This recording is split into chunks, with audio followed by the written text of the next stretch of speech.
আচ্ছা, আমরা যেটা নিয়ে কথা বলছিলাম, লেটার। আমরা ইংরেজির একদম ক্ষুদ্রতম যেটা নিয়ে কথা বলবো সেটা হচ্ছে কি লেটার। লেটার হচ্ছে কয়টা? 26টা না? এগুলো হচ্ছে কি ভাওয়েল, কনসোনেন্ট। এগুলো নিয়ে আমরা কথা বলবো না, এগুলো নিয়ে আমরা পরে কথা বলবো। তো আমরা এরপর যেটা নিয়ে কথা বলতে চাই সেটা হচ্ছে কয়েকটি লেটার একত্রে কাজ করলে তাকে আমরা কি বলবো? ওয়ার্ড। হ্যাঁ, কয়েকটি লেটার পাশাপাশি বসে অর্থ প্রকাশ করলে তাকে কি বলা হবে? ওয়ার্ড। আচ্ছা ঠিক আছে, ওয়ার্ড। ওয়ার্ড মানে হচ্ছে শব্দ, যেমন হচ্ছে ম্যান, পেন ইত্যাদি। এগুলো নর্মালি সবাই পারে। এরপর চলে আসো, আমাদের মনের ভাব যদি প্রকাশ করতে চাই তাহলে কয়েকটি ওয়ার্ড পাশাপাশি বসে আমাদের কি করবে? মনের ভাব প্রকাশ করবে। তাহলে আমরা সেটাকে কি বলবো? সেন্টেন্স। কি বলবো? সেন্টেন্স। ওকে, সেন্টেন্স। এখন সেন্টেন্স কত প্রকার সেটা জানার আগে আমাদের যেটা জানতে হবে সেটা হলো আমাদের দেশের অধিকাংশ ব্যক্তি, যেমন আমাদের কোনো বাংলা টিচার, বেশিরভাগ বাংলা টিচার ইংরেজি তেমন একটা বলতে পারে না। আই এম সরি এটা বলার জন্য। সত্যিকার অর্থে আমাদের অনেক গুরুত্বপূর্ণ ব্যক্তিরা যারা হচ্ছে ইংরেজি নিয়ে পড়ে নাই, তারা অধিকাংশই কি করতে পারে না?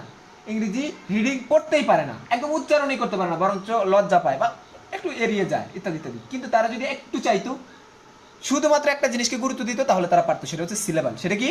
সিলেবাল।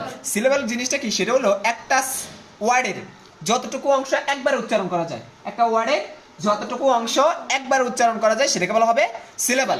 যেমন হচ্ছে ওয়ার্ড, ওয়ার্ড, ওয়ার্ড, এটা কিন্তু একবারে উচ্চারণ করা হয়ে গেছে, তাহলে এটা হচ্ছে একটা সিলেবাল। আর যদি এই যে ম্যান, পেন, এগুলো একবারে উচ্চারণ হয়ে গেছে, তাই না ফাতেমা? এগুলো হচ্ছে কি? এগুলো হচ্ছে কি সিলেবাল?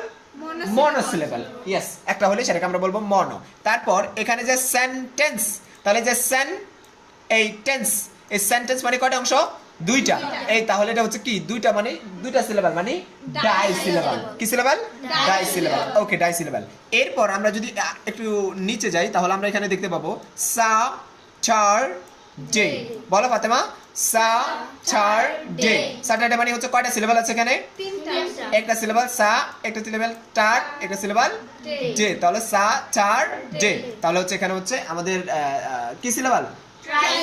Try syllable. আর এখানে দেখো অর, গা, নাই, জে, শন, অর্গানাইজেশন। অর্গানাইজেশন তাহলে এখানে কয়টা হলো?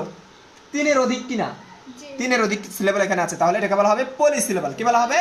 পলি সিলেবাল। তাহলে আমরা এখানে এই যে চারটা সিলেবালকে একসাথে দেখে নেই। একটা হচ্ছে কি সিলেবাল?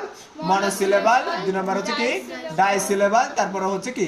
Try syllable. আর last one is poly syllable. Okay, তাহলে আমরা সিলেবালটা বুঝতে পারলাম।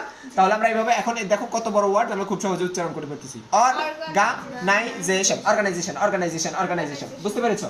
তাহলে এই একটা থিওরি যদি অ্যাপ্লাই করে মানুষ, আমরা দেখেছি স্কুল কলেজগুলোতে সাধারণত এটাকে প্রাধান্য দেওয়া হয় না সিলেবালকে, আমি দেখিনি। এই কারণে মনে হয় আমাদের দেশের অধিকাংশ মানুষ ইংরেজিতে দুর্বলই থেকে যায়। আচ্ছা চলো আমরা একটু সেন্টেন্স নিয়ে কথা বলি।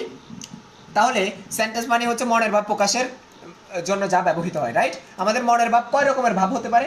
আমাদের মনে 5 রকমের ভাব হতে পারে। হয়তো আমরা কাউকে কারো বিষয়ে কি দিব? বর্ণনা দিব। কি দিব? বর্ণনা।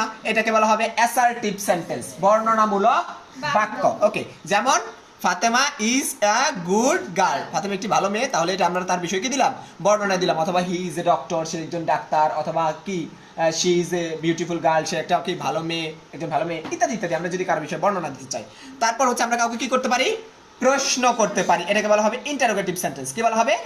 Interrogative sentence. গুড মানে প্রশ্নবোধক বাক্য। তারপরে দেখো আমরা কাউকে আদেশ করতে পারি, নিষেধ করতে পারি, উপদেশ দিতে পারি, অথবা কি করতে পারি?